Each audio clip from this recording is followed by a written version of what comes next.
Hey guys, Balkan Architect here, and in this video I'm going to be talking about social media and how it affects architecture in the 21st century. First, I'm going to talk about how it affects buildings that are built, and more importantly, the ones that are about to be built. And after that, I'm going to be talking about how it affects our lives and careers as architects, designers, engineers, or whatever you consider yourself to be. Relationship between the architect and the client has changed quite a bit over the years. Now, for the sake of this video, I'm only going to be covering public as the client, because in the case where you have a private house that's about to be built or just a private building, usually you have a more of a direct connection between the architect and the client. When we look at designing a public building, the relationship between the building and the public should be one of our main concerns as architects. But the problem in these cases is usually communication, or lack of it, to be precise. We usually have a case where architects design some elaborate concept for a public building, and then the building is built and the public hates it, and then the architects hate the public because they don't understand their concept and their ideas. And who knows, maybe the public is wrong and they don't understand, or maybe the architect did a bad job. Nobody knows because there is no communication. Thanks to the development of media, this has changed. When we look at Frank Gehry's famous Guggenheim in Bilbao, this was a revolutionary building, and like any revolutionary building before it, it should have been shunned by the public. It should have been declared as hideous and not fitting in to anything that people are used to and comfortable with.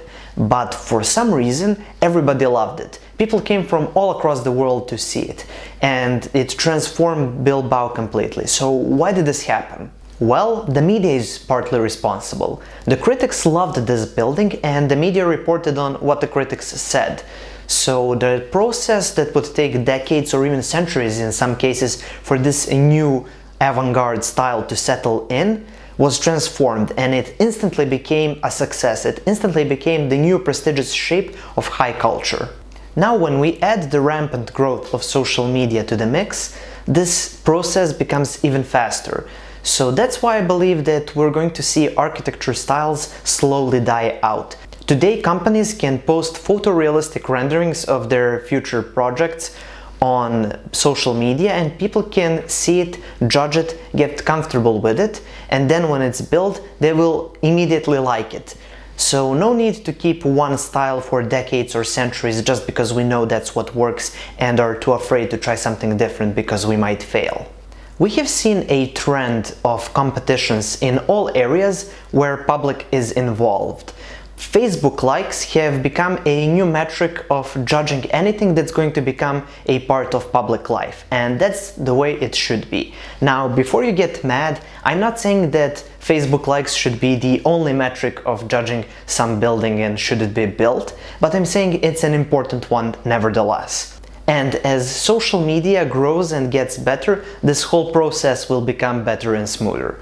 But that's at least just what I think. And tell me what you think in the comment section below. But now it's time to see how this social media will affect us as architects and future architects.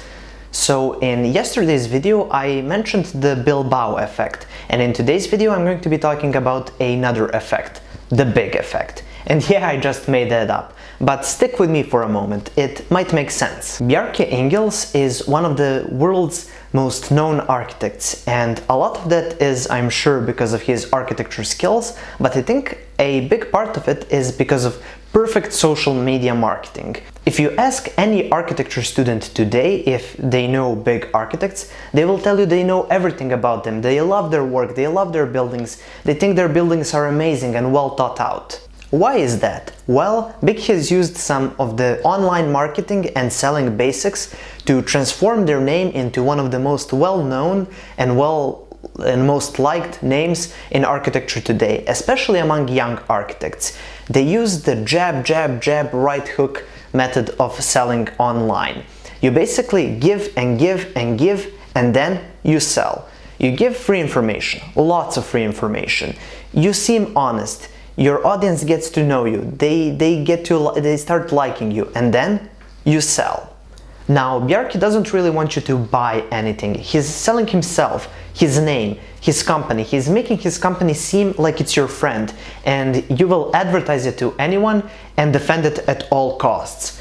Just look at what they do. For example, the TED Talks. It's this visionary architect sharing his struggle and fight to make a world a better place. And they explain everything through these images and these models and these transformation diagrams, and everything is very simple. Now, when you look at the design process, it's usually extremely complicated. Millions of elements decide the final shape of the building. And then Bjarke explains it like, well, we took this cube and twisted it a bit. Okay, Bjarke, what else? Is that it? Well, it also has a courtyard. I might have made a song about that. You might want to check out the first link in the description of this video. He reduces projects to what's most important, what's essential to the project, and you like it and you soak it up and you love it and you love him, and he becomes more famous, and that's the sale. And if you want to advance in your career, you should really consider doing what Bjarke is doing. You should share your work online, and you can use dedicated websites for that like LinkedIn, but I encourage you to use the alternatives as well. Yes, a LinkedIn will most likely lead to a job or a career opportunity, but you should also consider sharing your work with your friends online on Facebook, Instagram, Pinterest, YouTube, or whatever you prefer. If you share your work with your friends or followers, they will think that you're successful and understand what you're doing, especially if you present your work like Bjarke, straight to the point, so even a non-architect can understand it. I've heard this saying once, and it goes something like, if you can explain what you do to your 90-year-old grandmother, so she understands it very well, then you're truly an expert in your field. I think you should be going by this when presenting your work online. Show photos, little GIF animations. GIF? I don't know. GIF animations. Show video. You need to present in a way that's adequate for social media. Nobody wants to read. Don't do text. And you're not doing this just to impress your friends and family so they think you're successful. You're doing this so they know you're good at what you do, so they can recommend you to somebody that needs an architect. I've heard tons of stories of people that have gotten their first job that puts them on the map through friends and family and just through recommendations. And for this to happen, everyone around you needs to know that you're good at what you do and that you can present that to other people. And slowly you will start to develop a following outside of your circle of friends, and you will start to develop yourself as a brand in the world of architecture. So do what Bjarke does. Present like your projects are the best thing in the world, and soon you will see the benefits of good online marketing. Okay, that is it for this video. I thought that would be quite an interesting topic, but now it's time for you to tell me what you think. Tell me in the comment section below. Do you think this is a good idea, and do you share your work online? Have you had some benefits from it? Have you landed a job or found a client or whatever? Have you had some benefits from presenting your stuff online? But that's it for this video. Thank you for watching. Please subscribe, like and share this video, and I will see you tomorrow.